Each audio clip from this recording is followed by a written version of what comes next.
Хилцэж байгаа асуудалтай холбоотой зарчмын 2-3 санал хэлье гэж ингэж бодогдож байна. Нэгдүгüүрт нь Монгол Улсын парламент 76 гишүүнтэй.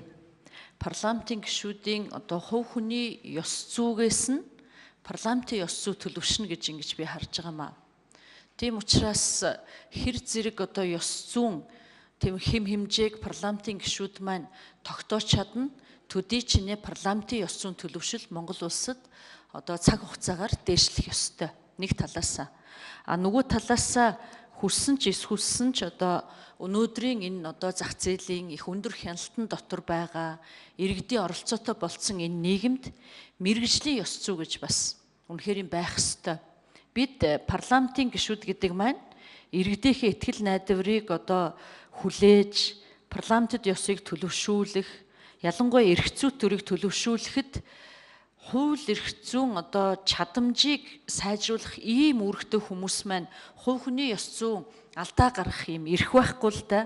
Тийм учраас хуулийн өмнө бүх хүн тэгш хэрэгтэй гэдгийн цаана магадгүй залуу байгаа түүнээсээ болж алдсан гэд олон хүний ёсоор бид энэ алдаа гаргасан залуу гишүүндээ сайхан үгийг хэлэх боловч амьдралын үнэн хатуу юм юу байдаг вэ гэхээр буруу юу зөв үү гэдэгт л хариулт нь байх ёстой.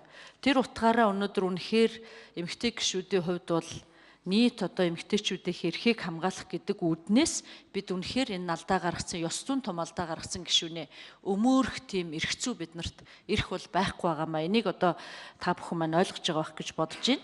Нөгөө талдаа би ямар санал хэлхийг бас хүсэж байна үг гэхээр ерөнхийдөө улсын хурлын гишүүний эрх зүйн байдлын тухай хуулиндаа бид нар бас парламентд сонгогдох гишүүдэд насны босго тавих ёстой юм болов уу?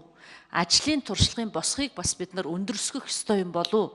Тэгэхгүй бол үнэхэрийн бас төлөвшөөгүй магадгүй үнэхээр насны босго бол бусад парламентуудад тавьсан байдаг сайн жишг байна л да.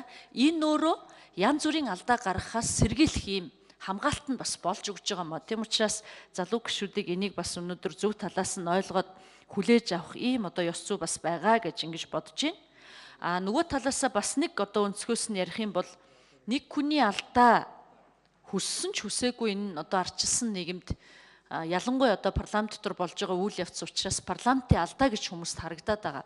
Тийм учраас нэг хүний эрх ашиг гэдэг бол нийтийн эрх ашигаас заавал бага доор байдаг энэ ардчилсан ёсонд бид нар бас нийцсэн шийдвэрийг бас гаргах нь өнөөдөр ард иргэдийнхээ эрх ашигыг дээдлэх тэр агуулгатай тэр философитой бол дүүцэж очноо.